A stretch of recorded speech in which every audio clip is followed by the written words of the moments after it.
നമുക്ക് ഡയറക്റ്റ് എയർപോർട്ടിലേക്ക് പോവാം. എയർ ഇന്ത്യ ആണ്. 6:30 flight, 6:50 flight. So flight reschedule ചെയ്തു. ഇപ്പോൾ 8:05. സോ നല്ല ബ്ലോക്ക്, നല്ല മഴയുണ്ട്. സോ നമുക്ക് പോയിട്ട് വരാം. അപ്പോൾ സത്യമാണ്, it's my first international solo trip. അതിൻ്റെ എല്ലാ എക്സൈറ്റ്മെൻറ്റും എല്ലാ പേടിയും എനിക്കുണ്ട്.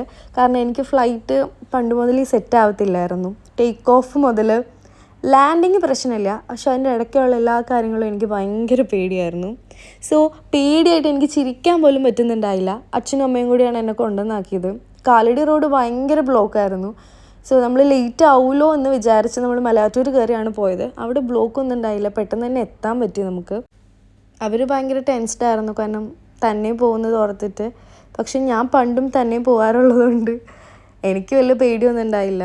പിന്നെ പേടി ഉണ്ടെങ്കിലും എനിക്ക് വേണ്ടി ഞാൻ തന്നെ എന്തെങ്കിലുമൊക്കെ സാക്രിഫൈസ് ചെയ്യണ്ടേ, എങ്കിലല്ലേ ലൈഫിലൊക്കെ ഒരു എനർജി ഉണ്ടാവുള്ളൂ. എനിക്ക് പേടിയാന്ന് പറഞ്ഞാൽ എനിക്കിഷ്ടമുള്ള കാര്യങ്ങൾ ഞാൻ എന്തിനും ചെയ്യാണ്ടിരിക്കണം. നമ്മൾ ആ പേടീനെ ഓവർകം ചെയ്യാനല്ലേ പഠിക്കേണ്ടത്. അങ്ങനെ നമ്മൾ എയർപോർട്ട് എത്തി കഴിഞ്ഞപ്പോൾ തന്നെ എൻ്റെ പകുതി ഗ്യാസ് പോയി. കാരണം ഇനി അങ്ങോട്ട് പ്ലെയിനിൽ കയറണമല്ലോ. സോ എങ്കിലും കുഴപ്പമില്ല, കയറിയേ പറ്റൂ, എനിക്ക് വേറെ ചോയ്സ് ഇല്ല ഇനി. കാരണം പ്ലെയിനിൽ പോകേണ്ട സ്ഥലങ്ങളിൽ പ്ലെയിനിലല്ലേ പോകാൻ പറ്റുള്ളൂ. സോ രണ്ടും കൽപ്പിച്ച് അങ്ങ് പോയി. പോകുന്ന വഴിക്ക് എനിക്ക് വിഷമം ഉണ്ടോയെന്ന് ചോദിച്ചാൽ വിഷമം ഉണ്ടായിരുന്നു. കാരണം ഇവർ 3 പേരും ഇല്ലാതെ ഒന്നും ഞാൻ എവിടെയും പോകാറില്ല. ആദ്യമായിട്ട് ഇന്ത്യ വിട്ടു പോവുക, അതും പഠിക്കാനും അല്ല. അടുത്ത ആഴ്ച വരും. പക്ഷെ എങ്ങനെയെന്ന് പറഞ്ഞാലും വേറൊരു രാജ്യത്തോട്ട് പോകുമ്പോൾ, അതും തന്നെ പോകുമ്പോൾ അതിൻ്റേതായ പ്രശ്നങ്ങൾ എല്ലാവർക്കും കാണും. പിന്നെ എനിക്ക് അകത്ത് കയറി കഴിഞ്ഞാൽ ഇമിഗ്രേഷൻ എങ്ങനെയാണെന്നറിയില്ല. Because it was my first time. പിന്നെ എല്ലാവരുമായിട്ട് ഫോട്ടോസൊക്കെ എടുത്തു. ദേ വെർ ഹാപ്പി ആണെന്ന് തോന്നണു.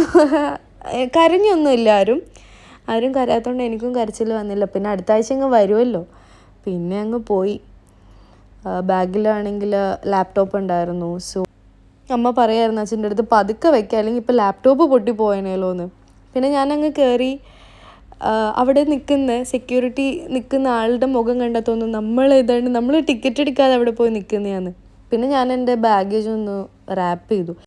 500 രൂപയും മേടിച്ചു. I got it guys, I got it. Let's go to the immigration now, okay? So എങ്ങനെ പോകണമെന്നൊന്നും ഞാൻ പറയുന്നില്ല, അവിടെ ചെന്നിട്ട് കാണാം. And I got this. I'm going. Stay tuned for the next one, okay? അങ്ങനെ ഇമിഗ്രേഷൻ കഴിഞ്ഞു, സെക്യൂരിറ്റി ചെക്കിങ് കഴിഞ്ഞു, എല്ലാം ക്ലിയർ ചെയ്ത് ഞാൻ എൻ്റെ ഗേറ്റിലേക്ക് പോകായിരുന്നു. അപ്പോൾ പോകുന്ന വഴിക്ക് ഞാനിതൊക്കെ കണ്ടാണ്. ആക്ച്വലി ഇതിൻ്റെ ഒന്നും എനിക്കൊരു ആവശ്യമില്ല. പിന്നെ എന്തായാലും പോവാണല്ലോ, വീഡിയോ ഇരിക്കട്ടെ എന്ന് ഞാൻ അങ്ങ് വിചാരിച്ചു. നല്ല രസമുണ്ട്. ഞാൻ ആദ്യമായിട്ടാണ് ടെർമിനൽ 3 കയറുന്നത്. സെക്യൂരിറ്റി ചെക്കിങ് ഒക്കെ കഴിഞ്ഞു, ഇമിഗ്രേഷൻ കഴിഞ്ഞു, പാസ്പോർട്ടിൽ സീൽ വന്നു.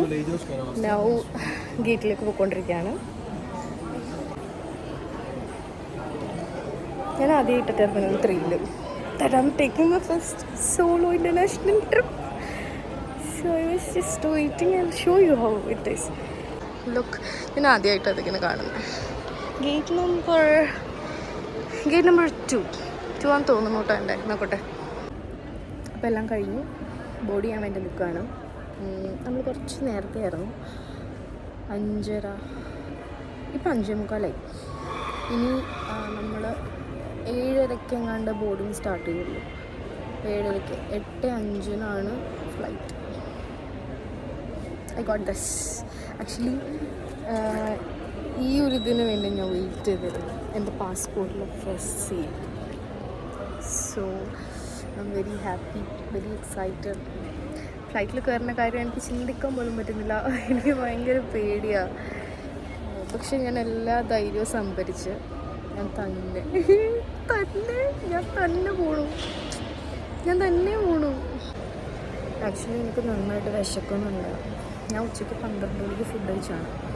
അതിന് ശേഷം ഒന്നും കഴിച്ചില്ല. ടെൻഷനാണ്. എനിക്ക് ഫ്ലൈറ്റിൽ കയറാൻ ഭയങ്കര പേടിയാണ്. ആരോടും പറയണ്ട കേട്ടോ. അപ്പോൾ ഭയങ്കര പേടിയായതുകൊണ്ട് ഞാൻ ഒന്നും കഴിച്ചില്ല. പക്ഷേ ഇപ്പോൾ എല്ലാം കഴിഞ്ഞ് ഇവിടെ വന്നിരുന്നപ്പോൾ, ബോഡി ചെയ്യാൻ ഇരുന്നപ്പോൾ I feel very relaxed and I feel very hungry. അപ്പോൾ I decided to do something. അപ്പോൾ ഇവിടെ കുറേ അന്വേഷിച്ചു, എല്ലായിടത്തും റേറ്റ് കൂടുതലാണ്. സോ എനിക്ക് ചിക്കനായിട്ട് എന്തെങ്കിലും കഴിക്കണം തോന്നി. So I just ordered a fajira chicken. എയർപോർട്ടിൽ പോലീസ് വരുമ്പോൾ നമുക്ക് ഒബ്വിയസ്ലി നമുക്ക് പേടിയാവുമല്ലോ. അവരാണെങ്കിൽ എൻ്റെ സൈഡിൽ വന്നിരിക്കുകയും ചെയ്തു. പിന്നെ എനിക്ക് ഒന്നും മിണ്ടാൻ പറ്റില്ല. ഞാൻ പറഞ്ഞത് ഫജീറ ചിക്കൻ സബും and 1 tea. I'll show you.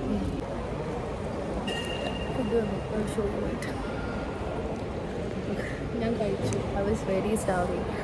And ഇതിൻ്റെ പേര് അതായിരുന്നു ഫജീറ ചിക്കൻ സബ്. കുഴപ്പമില്ല.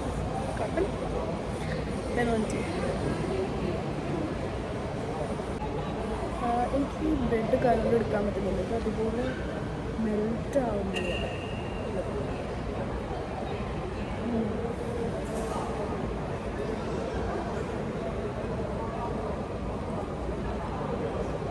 Not bad, but not good. Okay. Adjust it. Okay. ഞാൻ ഗേറ്റ് നമ്പർ 2 ആയിരുന്നു. ഗേറ്റ് നമ്പർ 4 ആയി. ഞാൻ എടുക്കുന്ന കഫേയുടെ നേരെ ഓപ്പോസിറ്റാണ് ഗേറ്റ് നമ്പർ 4. കറക്റ്റായിട്ട് ദൈവം തന്നെ എത്തിച്ചു. അങ്ങനെ ഇരുന്നപ്പോൾ നമ്മളിരുന്ന കഫേയുടെ നേരെ തൊട്ടടുത്തായിട്ട് സ്പെറ്റ്സ് ഇരിക്കണം. എന്താണെന്നറിയില്ല, പൊതുവെ ഞാനങ്ങനെ നോക്കാറില്ല. പക്ഷേ എനിക്ക് പെട്ടെന്ന് കണ്ണുടുക്കി. എനിക്ക് സ്പെറ്റ്സ് വെച്ചേ പറ്റൂ എന്നുള്ളൊരിതായി. ആക്ച്വലി ഞാൻ എൻ്റെ കയ്യിൽ തന്നെ 3-4 സ്പെറ്റ്സും കൊണ്ട് അങ്ങോട്ട് പോയത്. എന്നിട്ട് ഞാൻ അവിടെയുള്ള ചേട്ടനോട് ചോദിക്കുമായിരുന്നു ഏതാ എനിക്ക് ചേരുന്നത്, ഏതാണ് നല്ലത് എന്നൊക്കെ പറഞ്ഞ് ഞാൻ എല്ലാം ഇങ്ങനെ വെച്ച് ട്രെയിൽ ചെയ്ത് നോക്കിക്കൊണ്ടിരിക്കുകയായിരുന്നു. അപ്പോൾ പുള്ളി ഇങ്ങനെ പറയായിരുന്നു ഏതൊക്കെ എനിക്ക് ചേരും ഇങ്ങനെയാന്നൊക്കെ. നല്ലതാണോ? ആ ചേട്ടൻ പിന്നെ ഞാൻ എന്ത് വെച്ചാലും നല്ലതെന്ന് പറയായിരുന്നു. പിന്നെ ചിലതൊക്കെ പറയുമായിരുന്നു കേട്ടോ, ഇത് വേണ്ട, ഇത് ചേരുന്നില്ല എന്നൊക്കെ പറയുമായിരുന്നു. പിന്നെ ചേരുന്ന പുള്ളി തന്നെ എനിക്ക് എടുത്ത് തരുമായിരുന്നു.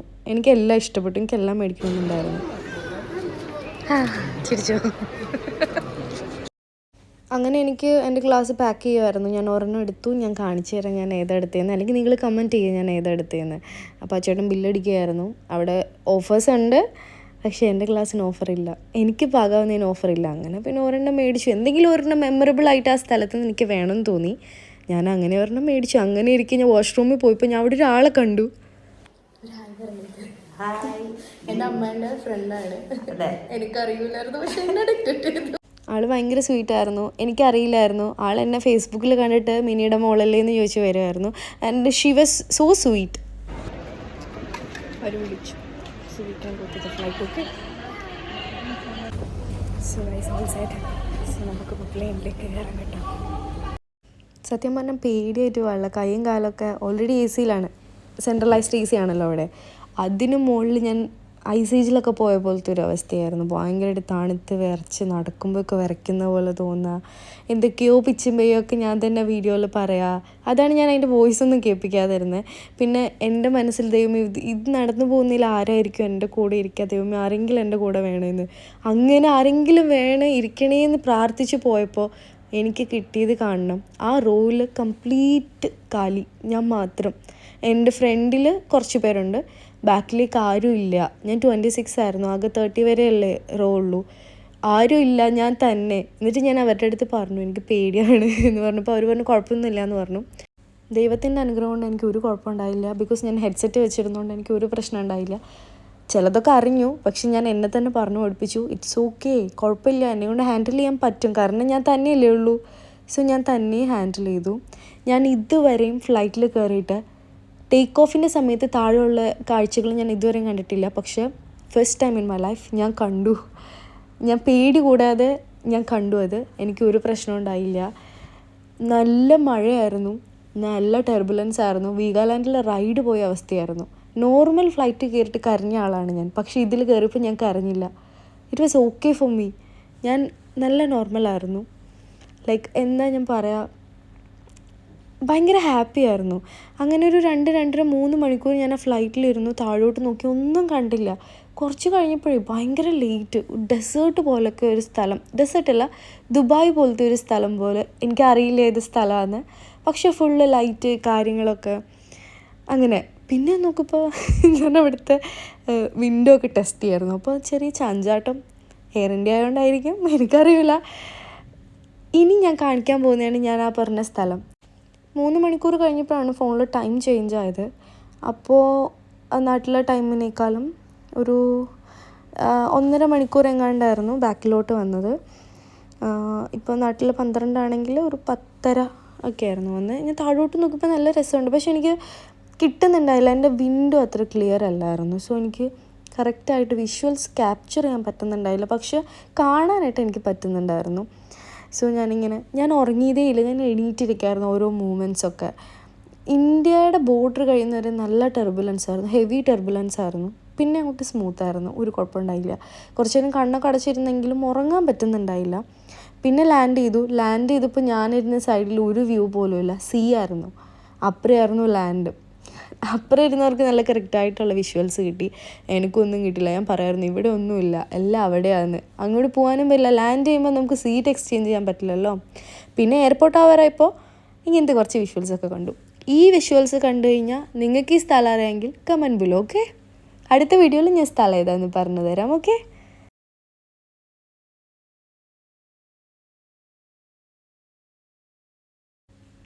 ലാൻഡ് ചെയ്ത് ഒരു 1/4 മണിക്കൂർ തന്നെ എയർപോർട്ടിൽ ഒരു പരേഡനായിരുന്നു. എന്ത് വലിയ എയർപോർട്ടായിരുന്നു എന്നറിയോ. ഖത്തർ എയർവേസ് കാണണം എൻ്റെ മോനെ. അവിടെ ഖത്തർ എയർവേസ് മാത്രമേ ഉള്ളൂ. എയർ ഇന്ത്യ എക്സ്പ്രസ്, ഇൻഡിഗോ അതൊന്നും ഞാൻ കണ്ടില്ല. എത്തിഹാദും ഖത്തർ എയർവേസും ആയിരുന്നു അവിടെ ഏറ്റവും കൂടുതൽ. ഭയങ്കര വലിയ എയർപോർട്ട്, കുറേ പോയി. ആക്ച്വലി പറന്ന് വന്നപ്പോഴല്ലായിരുന്നു ക്ഷീണം തോന്നിയത്, ലാൻഡ് ചെയ്തിട്ട് പിന്നെ ഇറങ്ങാനുള്ളൊരു സംഭവം വേണമല്ലോ, ഇതെവിടെയെല്ലാം നിർത്തണമല്ലോ, അത് തിരഞ്ഞു പോക്ക് കുറേ പോയി. എന്തോരം നേരം പ്ലെയിനിൻ്റെ ഉള്ളിൽ തന്നെ ഇരുന്നു നേരം വെയിറ്റ് ചെയ്ത് ഇങ്ങനെ ഇരുന്നു. അങ്ങനെ ലാസ്റ്റ് കണ്ടുപിടിച്ച നമ്മളൊരു സ്ഥലം, കണ്ടുപിടിക്കില്ല കേട്ടോ, നമുക്ക് കാത്തിരിപ്പിനൊരു വിരാമമായി. അങ്ങനെ നമ്മൾ ഇറങ്ങാൻ വേണ്ടി പോവാണ്. അപ്പോൾ ഞാനിങ്ങനെ പുറത്തേക്ക് നോക്കിയപ്പോൾ ലഗേജ് വെക്കാൻ കണ്ടു. ഇങ്ങനെയാണ് ഗായ്സ് ലഗേജ് ഇടുന്നത്, നമ്മുടെ പെട്ടിയൊക്കെ പൊട്ടുന്നത് ഇങ്ങനെയാണ്. അപ്പോൾ ഞാൻ വേഗം വീഡിയോ എടുത്തതാണ്. എല്ലാവരും ഇറങ്ങി, ഞാൻ മാത്രം ഇറങ്ങിയില്ല. ബിക്കോസ് ഞാൻ അവരുടെ അടുത്ത് ചോദിച്ചിട്ടുണ്ടായിരുന്നു എന്നെ കോക്ക്പിറ്റ് ഒന്ന് കാണിക്കുമോ, എനിക്ക് ക്യാപ്റ്റൻസിനോടൊന്ന് സംസാരിക്കണമെന്ന്. ആൻഡ് അവരത് സമ്മതിച്ചു ഗായ്സ്. ആക്ച്വലി കോക്ക്പിറ്റിൽ കയറി ക്യാപ്റ്റൻസായിട്ട് സംസാരിച്ചു. But pictures are not allowed there.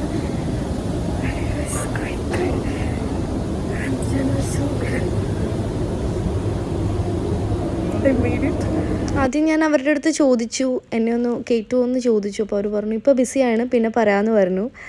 പിന്നെ ലാൻഡ് ആവാറായപ്പോൾ അവർ എന്നോടത്ത് വന്ന് ചോദിച്ചു മാഡം അല്ലേ പറഞ്ഞത്, ഞാൻ അവരോട് സംസാരിക്കട്ടെ എന്ന് പറഞ്ഞു. പിന്നെ ഞാൻ ഇറങ്ങാൻ നേരത്ത് അവരെന്നെ കയറ്റി കാണിച്ചു. പിക്ചേഴ്സ് ആർ നോട്ട് അലൗഡ്, അതുകൊണ്ട് എനിക്ക് പിക്ചറൊന്നും എടുക്കാൻ പറ്റില്ല. പക്ഷേ ഞാൻ 2 ക്യാപ്റ്റൻസിനോട് സംസാരിച്ചു, ഞാൻ കോക്ക്പിറ്റ് കണ്ടു. ഞാൻ എൻ്റെ ലൈഫിൽ ആദ്യമായിട്ടാണ് കാണുന്നത്. പിന്നെ എയർപോർട്ടിൽ വന്നു, ഇമിഗ്രേഷനൊക്കെ കഴിഞ്ഞു. ഇമിഗ്രേഷൻ്റെ അടുത്ത് എല്ലാവരോടും ക്വസ്റ്റ്യൻ ചോദിച്ചു, എന്നോട് മാത്രം അവരൊന്നും ചോദിച്ചില്ല. നല്ല എയർപോർട്ടായിരുന്നു. ഈ എയർപോർട്ട് കണ്ടിട്ട് നിങ്ങൾക്ക് മനസ്സിലായെങ്കിൽ കമൻറ്റ് ബിലോ. എയർപോർട്ടിൽ വെച്ച് എനിക്കൊരു ഫ്രണ്ടിനെ കിട്ടി. ആ കുട്ടിയുടെ റിലേറ്റീവിൻ്റെ വീട്ടിൽ വന്നതാണ്. സോ ഇനിയുള്ളതൊക്കെ പാർട്ട് 2 വെയിറ്റ് ചെയ്യുക. സോ എല്ലാവർക്കും ഇഷ്ടപ്പെട്ടു എന്ന് വിചാരിക്കുന്നു. ഇനി അങ്ങോട്ടുള്ളതെല്ലാം ഈ നാട്ടിലെ വിശേഷങ്ങളായിരിക്കും. So please do comment, like, share and subscribe. Stay tune for the next video. ഇതാണ് എനിക്ക് ഫ്ലൈറ്റിൽ നിന്ന് കിട്ടിയ കുറച്ച് ഫോട്ടോസ്. ബൈ.